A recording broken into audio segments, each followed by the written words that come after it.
Warning, censorship. Warning, censorship. They couldn't just keep their mouths shut. If they didn't have the strength of moral conviction that Pastor Coates and his congregation have every single week, because every single one of those congregants, when they walk in the doors, they're also risking a $1,200 fine. They couldn't, these other pastors, they couldn't just shut their mouths. They had to actually speak up and renounce Pastor James while he was languishing in a maximum security prison, while his wife was raising 2 little kids alone. Thank goodness for that church community that rallied around her, because, just imagine, Ezra, think about your own wife. If you were in jail for a month alone with your kids, thank goodness she had that loving church community to take care of her. Sheila Gunn Reid, Chief Reporter, how you doing out west there? I'm ecstatic. I'm glad to hear it. I'm so ecstatic.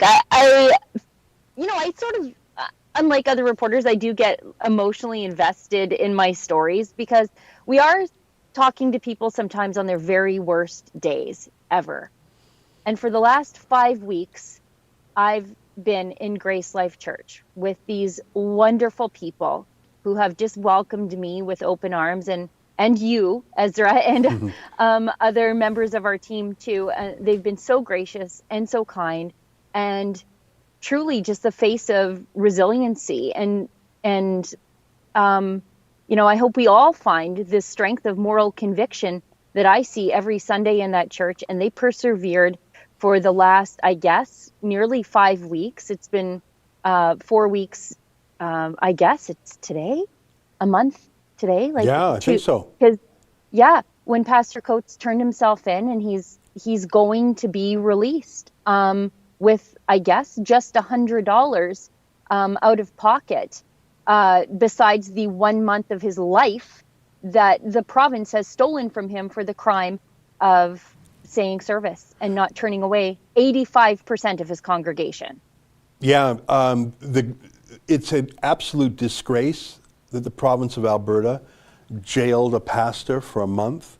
It was shocking to me to hear from his wife that she has not been allowed to visit him at all, and that their video calls are extremely limited. It's shocking that he's in a maximum security prison. Every aspect of that is shocking. I guess the most shocking but least surprising, if it's possible to be shocking but not surprising, would be that the rest of the media, the rest of the clergy in Canada, the church leaders of every denomination, the rabbis, the Hindu temples, Sikh temples, Jewish synagogues, Muslim imams, the Canadian Council of Bishops, or whatever it's called, the evangelical, the Pentecostal, where were they all when a pastor was in prison for opening a church?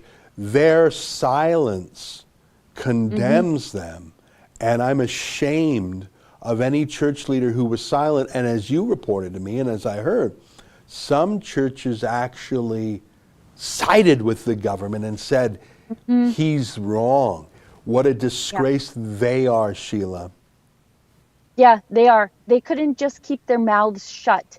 If they didn't have the strength of moral conviction that Pastor Coates and his congregation have every single week, because every single one of those congregants, when they walk in the doors, they're also risking a $1,200 fine. They couldn't, these other pastors, they couldn't just shut their mouths. They had to actually speak up and renounce Pastor James while he was languishing in a maximum security prison, while his wife was raising 2 little kids alone. Thank goodness for that church community that rallied around her, because, just imagine, Ezra, think about your own wife. If you were in jail for a month alone with your kids, thank goodness she had that loving church community to take care of her. And that's one of the things over the last little bit that I noticed about my own church. And when I go to my own church, I'm in and out in 45 minutes. I don't have a choice. I have to get out of there. There's no gathering together in a community anymore. You're in, you're out, there's contact tracing, and you're gone. At this church, it's normal. It's a community. Yeah. People come early, they stay late for hours Oh, yeah. after church service is over, because this is their connection to humanity and normalcy that doesn't exist in the rest of the world anymore. You know, when I was out there about 10 days ago, it was a shock to me to remember what life in the before times was like. Shake hands with people, hug some people, stand next to people. I sat down on a chair right next to someone. I said, "Can I sit here?" I don't even know what I meant by that, but he said, "Sure." Like I was like right next to someone. You know, we were in close quarters. I took a picture of the fire code. I think the whole facility can hold 600 people between the auditorium and the overflow rooms. I think it was full. And you're right, afterwards, everyone had coffee and tea, and there may have been some snacks that I missed. But like people were just the friendly chatter of comings and goings of life. And I think I said to you, I mean, I'm a Jew, but if I lived in the Edmonton area, I would go to that church. I think I said to you, I'd buy a membership in the church. And you said, Ezra, we don't do that, because that's the synagogue thing. You got to buy a membership, and it's a lot of money. It's like, it's more than $1,000, I want to tell you. Like, it's $1,000 to buy a synagogue membership. So I said, oh, I'd buy a membership in this. You said, Ezra, that's not how it is. So if I was in Edmonton, I would go to that church every Sunday. I mean, first of all, I thought that the successor pastor who filled in for Pastor Coe, I thought he was very smart. I mean, he really got into the details. I was, frankly, you know, it was like a Bible session. It was like a Bible study, very, very technical. But everyone seemed to, you know, find it preferable to just another, hey, stay home and binge watch 12 hours on Netflix. Hey, have your kids cancel their schools, cancel their sports, no restaurants, just watch 12 hours on a screen. So just going to a church and listening to a guy talk about something that's not about the bloody lockdown, maybe that's a good antidote. And I think I said to you, I felt like, you know, those power washers that you scrub like the moss off like a brick wall, or the grime, like the super high capacity sprayers. I felt like I was power washed, like a year's worth of grime from this lockdown. Just going there, I thought that was the most normal thing I've done in a year. Yeah, I mean, and that's the thing with their services there. They do focus a little bit on religious freedom at the beginning of their services, when they, you know, acknowledge some of the other churches across the prairies in particular that are opening up in defiance of the lockdown orders.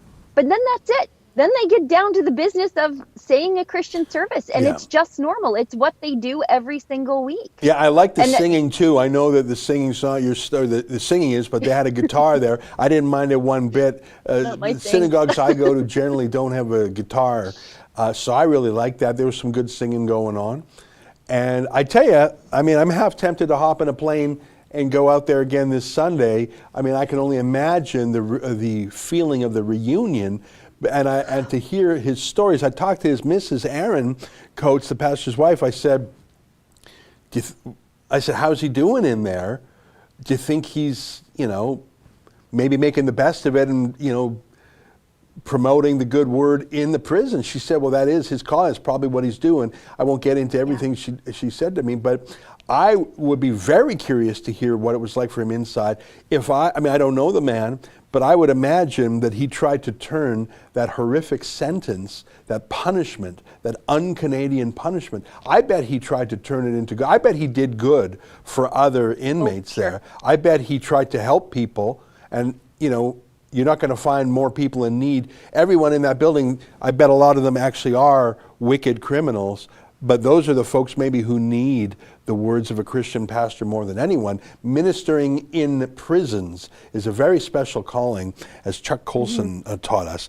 But anyhow, this is great news. I'm rambling too much, but it's very good news. Where are you right now? Are you going there now, or are you going to talk, or what are you up to? I'm on actually a Fight the Fines case today. So when the news broke, I was in the car off on another story. I had a little bit of a cry by myself in the car before I came on air, because I just know how important this is for the church. And I was supposed to be somewhere else on the weekend. But I think I better go back to Grace Life to see the triumphant return of Pastor Coates to his very loving flock. Yeah. It sounds like, according to James Kitchen from the Justice Centre for Constitutional Freedoms, he did send me a quick Coles Notes version update of what should be happening over the next couple days for Pastor Coates, and it sounds like he should be back with his people, with his church on Sunday. According to James Kitchen, he said they're trying to get Pastor James in Friday morning at provincial court in Edmonton, so they can put it all before a judge, and Pastor Coates could potentially be released later on that day, so on Friday. So it's not a sure thing. It's not a done deal. It's not quite a done deal, and this is and James Kitchen makes that clear. He says, however, we don't know for sure yet that we can get him on the list for Friday, and there's always a chance that a judge will not fully accept the agreement the Crown and the Justice Centre have arranged on behalf of Pastor Coates. Right. So things are still not definite, but moving in the right direction, I suppose. Yeah. Well, I remember a movie with Al Pacino called The Devil's Advocate. I don't know if you remember that one, where Al Pacino ran a law firm and he was actually Satan. Did you ever see that? Yeah, I know it. Yep. So it was a very successful law firm. Great movie. Did you see it, Justin? Really good movie. Al Pacino really in his element. I think the prosecutor in this case has been satanic in her approach to the law. The very fact that she is so disgraced and ashamed by her own conduct that she wants to hide her name from the public record, which is not lawful. To hide your name from a public trial, you have to apply to a judge and make the case that justice depends on your anonymity. Simply being disgusted with yourself, simply looking in the mirror and vomiting at what you have done is not cause to be secret. So Karen Thorsrud, the prosecutor who put Pastor James Coates in prison for a crime when it's actually tried, it's not even a crime, that would not have yielded a prison term. That's devil's advocate, satanic prosecution. And I think I know where she's going when she kicks the bucket. And it ain't to the pearly gates. That is a satanic prosecutor to put a pastor in prison, the same prison that 400 violent criminals were released because of COVID. 400 violent criminals out, a Christian pastor in, and a disgraced prosecutor, Catherine Thorsrud, because she doesn't want people to know whose errands she's running. We know. Well, and to speak to the tolerance and kindness of this church, every single week they pray for every person involved in the incarceration of their pastor. I want to stop. I said Catherine Thorsrud. It's Karen Thorsrud. It's Karen Thorsrud. Let me correct that. I apologize. Karen Thorsrud is the satanic lawyer, not Catherine. My mistake. Back to you. Yeah, every single week, this church prays for the likes of Karen Thorsrud. They pray for the justice minister. They pray for Jason Kenney, that they have some sort of moral discernment and stop what they're doing, back down from the lockdowns and let their pastor free.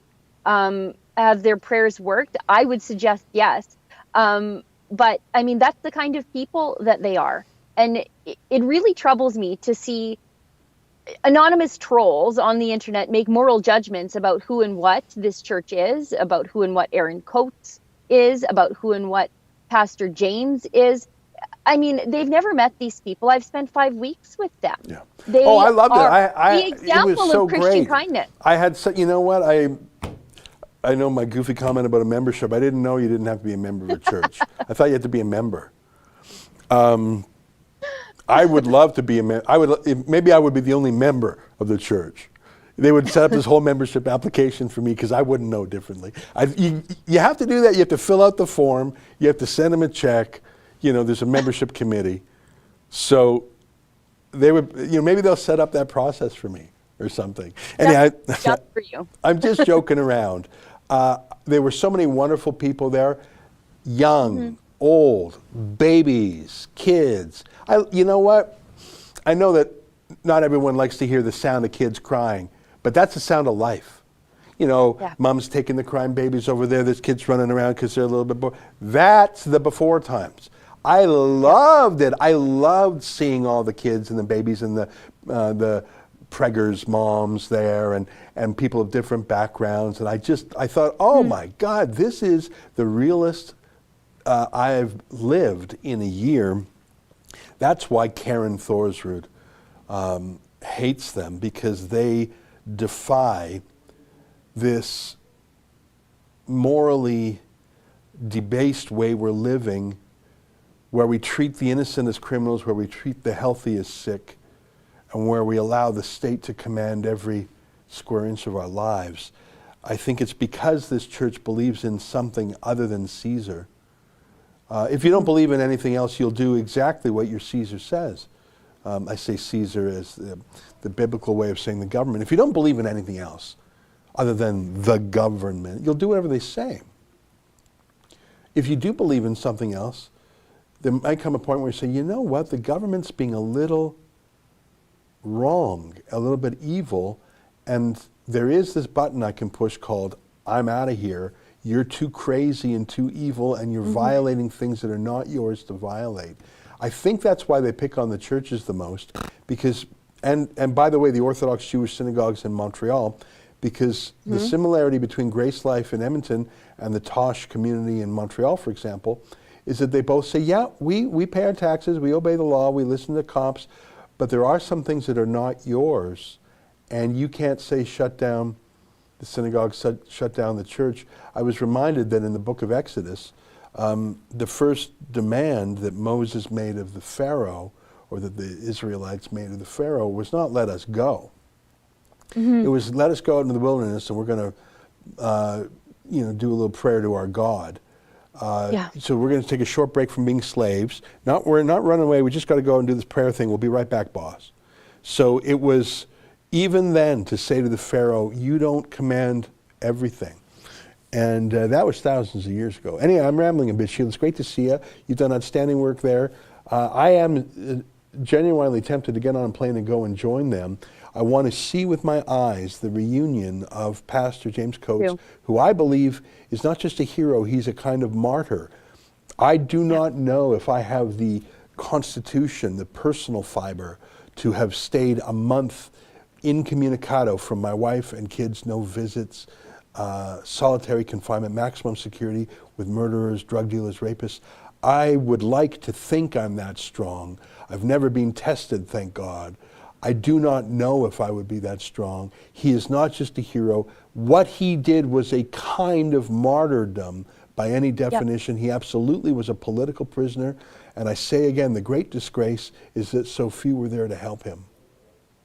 No, I agree with you, Ezra. And let those images from inside Pastor James's church, the young, the old, the people from all different backgrounds, the pregnant moms, the teenagers, just the overflowing church full of young people making noise. Let that be a reminder to them that Pastor James's church is growing because it stands for something and it represents something. And if we wonder why our church pews are dwindling, sometimes those pastors need to look at themselves.